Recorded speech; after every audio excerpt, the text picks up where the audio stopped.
கிறிஸ்துவுக்குள் எனக்கு அன்பானவர்களே, இழந்து போனதை தேடவும் ரட்சிக்கவுமே இந்த உலகத்திற்கு வந்த இயேசு கிறிஸ்துவின் இனிதான நாமத்தினாலே என் அன்பின் வாழ்த்துதலை சொல்லிக் கொள்கிறேன். இந்த புதிய மாதத்துக்குள் கடந்து வர செய்த தேவாதி தேவன் நமக்கு கொடுக்க வாக்குத்தத்தம் சுதந்திரிக்க செய்யும் தேவன். வெளிப்படுத்தின விசேஷம் 21 அதிகாரம் 7 வசனத்திலே, ஜெயங்கொள்ளுகிறவன் எல்லாவற்றையும் சுதந்திரித்துக் கொள்வான், நான் அவன் தேவனாயிருப்பேன், அவன் என் குமாரனாயிருப்பான். எனக்கு அன்பானவர்களே, இந்த மாதத்தில் தேவனாகிய கர்த்தர் நீங்கள் இழந்து போன எல்லாவற்றையும் சுதந்திரிக்க செய்யும் தேவாதி தேவனுடைய மகத்துவத்தை அறிந்து அவர் அண்டை இன்னும் கிட்டி சேருங்கள். உங்கள் வாழ்வில் நீங்கள் இழந்து போன எல்லாவற்றையும் தேவன் சுதந்திரித்துக் கொள்ள செய்வார். அன்பானவர்களே, 1 சாமுவேல் 30 அதிகாரம் 19 வசனத்தின் பின்பகுதியிலே, ஒன்றுக்கும் குறைபடாமல் எல்லாவற்றையும் தாவீது திருப்பிக் கொண்டான். அமலேக்கியர்கள் பிடித்து கொண்டு போன எல்லாவற்றையும் தாவீது சுதந்திரித்துக் கொண்டான். பிரியமானவர்களே, கடந்து வந்த நாட்களிலே நீங்கள் எதையெல்லாம் இழந்தீர்களோ, இவைகளெல்லாம் சத்துரு உங்களிடத்திலிருந்து பறித்து கொண்டானோ, உங்களுக்கு உரியவைகள் இவைகளெல்லாம் சத்துருவின் கையில் இருக்கிறதோ, இவைகளையெல்லாம் திரும்ப பெற நம்பிக்கையுடன் காத்திருக்கிறீர்களோ, அதையெல்லாம் ஒன்றும் குறைவிடாமல் சுதந்திரித்துக் கொள்ள தேவன் கிருபை செய்வார். நம்முடைய சுதந்திரத்தை நமக்கு கொடுக்க கர்த்தர் உண்மையுள்ள தேவன். பிரியமானவர்களே, தாவீது எல்லாவற்றையும் ஒன்று குறைபடாமல் திருப்பிக் கொள்ள காரணம், யோவான் சுவிசேஷம் 6 அதிகாரம் 39 வசனம் சொல்கிறது, அவர் எனக்கு தந்தவைகளில் ஒன்றையும் நான் இழந்து போகாமல் என்று பார்க்கிறோம். எழுதியிருக்கிற வார்த்தையின்படி நமக்கென்று கர்த்தர் தந்தவை சத்துருவின் கையில் இருக்கக்கூடாது. தேவன் நமக்கென்று தந்ததில் ஒன்றையும் நாம் இழந்து விடாதபடி நாம் யுத்தம் பண்ண வேண்டும். இந்த மாதம் நாம் இழந்த எல்லாவற்றையும் சுதந்திரத்தை கொள்ள வேண்டிய காரியத்தை தாவீதின் வாழ்வில் இருந்து தியானிப்போம்.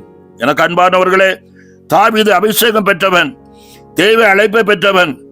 தாவீதுக்குள் ஆவியானுடைய அனல் குறையாமல் இருந்தபடியால் தான் சத்துரு சிறைபிடித்து போன எல்லாவற்றையும் குறையில்லாதபடி திருப்பிக் கொள்ள முடிந்தது.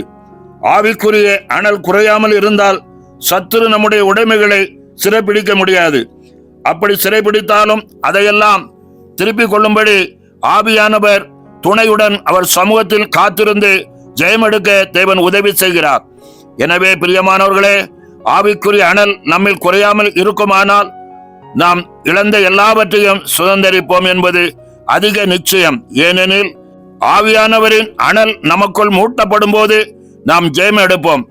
எனக்கு அன்பானவர்களே, 1 சாமுவேல் 30 அதிகாரம் 6 வசனத்திலே, தாவீது தன் தேவனாகிய கர்த்தருக்குள் தன்னை திடப்படுத்திக் கொண்டான் என்று வாசிக்கிறோம்.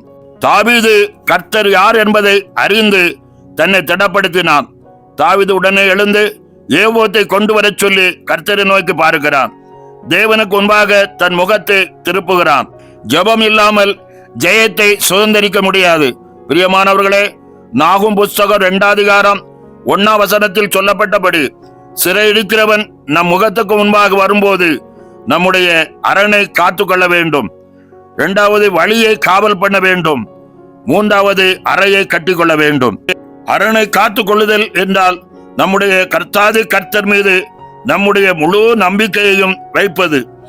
யோபு சொன்னது போல, அவர் என்னை கொண்டு போட்டாலும் அவர் மீது நம்பிக்கையாய் இருப்பேன் என்று எந்த மனுஷர்கள் எல்லாம் அறிக்கை பண்ணுகிறார்களோ, அந்த மனுஷர்கள் இழந்ததையெல்லாம் நிச்சயமாக சுதந்திரிப்பார்கள்.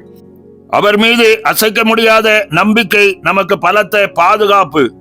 நம்முடைய பாதுகாப்பு பலப்பட நமக்கு முன்பாக நம்பிக்கையற்ற சூழ்நிலை வரும்போது கர்த்தர் மேல் உன் நம்பிக்கையை பெருகச் செய்ய வேண்டும். அவர் ஏறக்குறைய ஆபிரகாமுக்கு 100 வயது உள்ளவனாயிருக்கும் போது தன் சரீரம் செத்து போனதையும் சாராளுடைய கற்பம் செத்து போனதையும் ஆபிரகாம் எண்ணாதிருந்தான். அதுபோல கர்த்தரை நாம் முழுமையாக நம்பும் போது மரண பள்ளத்தாக்கிலும் அவர் அதிசயம் செய்கிறவர். விசுவாசத்தோடு வெட்டப்பட்ட பள்ளத்தாக்குகளை தண்ணீரால் நிரப்ப அவர் போதுமானவராயிருக்கிறார். என அன்பானவர்களே, வழியை காவல் பண்ண வேண்டும். காவல் பண்ண அவருடைய ஆலோசனைக்கு முதலிடம் கொடுக்க வேண்டும். நம்முடைய விருப்பத்திற்கு முக்கியத்துவம் கொடுக்காமல் தேவ ஆலோசனைக்கு முக்கியத்துவம் கொடுக்க வேண்டும். தேவ ஆலோசனை இல்லாமல் நாம் எதையும் ஜெயிக்க முடியாது. எரிகோவை எளிதில் ஜெயித்தார்கள். அங்கு தேவ ஆலோசனை இருந்தது. ஆயி பட்டணத்திடம் இஸ்ரவேலர்கள் தோற்றார்கள். சின்ன பட்டணம் என்று எண்ணி ஆலோசனை கேட்கவில்லை, அதனால் தோல்வியை சந்தித்தார்கள். பெரிய காரியத்துக்கு தேவனிடத்தில் ஆலோசனை கேட்கிறோம், சிறிய காரியத்தில் ஆலோசனை கேட்பதில்லை. தேவ ஆலோசனை நம்மை அழிப்பதற்கல்ல, ஆசீர்வதிக்கவே. ஆபிரகாம் தேவனுடைய ஆலோசனையை கேட்காமல் சாராளிடத்தில் ஆலோசனைக்கு செவிமடுத்தப்படுகினால் அந்த ஆசீர்வாதம் நிரந்தரமாய் அவனிடம் தங்கவில்லை. எனக்கு அன்பானவர்களே, தேவ ஆலோசனைக்கு காத்திருந்து கர்த்தர் தரும் ஆசீர்வாதங்களை சுதந்திரித்துக் கொள்ளுங்கள். தேவ ஆலோசனை உங்களை நேர் வழியில் நடத்தி செல்லும். அரணை கட்டிக்கொள் என்பது ஜெபத்தில் பலப்பட வேண்டும்.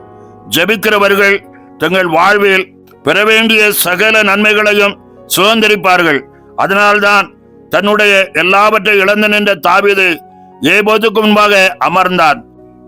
ஜெபிக்கிறவனுடைய கூடாரத்தை சத்துரு வீழ்த்த முடியாது.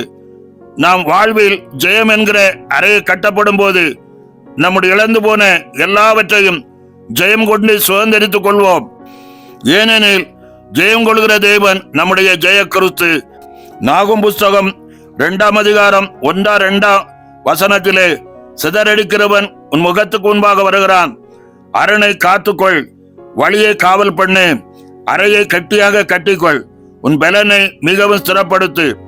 கர்த்தர் யாக்கோபின் மகிமையை திரும்பி வர பண்ணுவது போல இஸ்ரவேலின் மகிமையை திரும்பி வர பண்ணுவார் என்று வாசிக்கிற வார்த்தையின்படி கர்த்தாதி கர்த்தர் நீங்கள் எதையெல்லாம் இழந்திருக்கிறீர்களோ, சத்துருவின் கரங்களுக்குள் மாட்டியிருக்கிறீர்களோ, அதிலிருந்து விடுவித்து ஜெயம் கொடுக்க கர்த்தர் போதுமானவராய் இருக்கிறார். இந்த வார்த்தைகளை கொண்டு கர்த்தர் இந்த புதிய மாதத்திலே சகல ஆசீர்வாதத்தினாலும் ஜெயம் எடுக்க உதவி செய்வாராக. ஆமென். ஜெபம் செய்வோம். நேசிக்கிற நல்ல பிதாவே, ஆசீர்வதிக்கப்பட்ட இந்த புதிய மாதத்திற்காக நன்றியோடு நாங்கள் உம்மை துதிக்கிறோம் ஐயா, ஸ்தோத்தரிக்கிறோம். காலை தோறும் உம்முடைய கிருபை புதிதாக இருக்கிறபடியால் ஸ்தோத்திரம். இந்த மாதத்திலும் நீர் கொடுத்த வாக்குத்தத்தத்தின்படி கர்த்தாவே உம்முடைய பிள்ளைகளை அற்புதமாய் வழிநடத்துவீராக.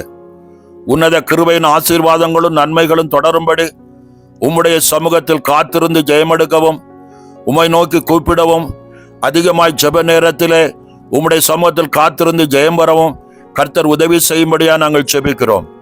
எல்லாவற்றிற்கும் மேலாக சத்துருவினால் வருகிற எல்லா போராட்டத்தையும் மேற்கொள்வதற்கு உம்முடைய சமூகத்தில் காத்திருப்பது மேன்மையானது என்பதை உணர்ந்து இந்த தபசு நாட்களை பிரயோஜனமுள்ளதாய் மாற்றிக்கொள்ள ஒவ்வொரு பிள்ளைகளுக்கும் உதவி செய்வீராக.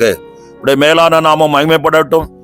உண்மையே எங்களுக்கு தியாக பலியாய் தந்த தெய்வன் என்பதை உணர்ந்து நாங்களும் எங்களுக்கு முடிந்த அளவு உம்முடைய சமூகத்தை அதிகமாய் வெறுமையாக்கி காத்திருக்க உதவி செய்வீராக. எங்களுக்கு விரோதமாய் எழும்புற எல்லா போராட்டத்தில் இருந்தும் கர்த்தர் விடுதலை தந்து இந்த மாதத்தை எங்களுக்கு ஜெயமாய் மாற பண்ணுவீராக. எல்லா மகிமைங்க நமக்கு செலுத்துகிறோம். இயேசுவின் நாமத்தில் செபிக்கிறோம். வாக்குத்தத்தமுள்ள மேன்மையின் ஆசீர்வாதங்களை கரத்திலிருந்து எடுத்துக்கொள்ளுகிறோம் நல்ல பிதாவே. ஆமேன், ஆமேன்.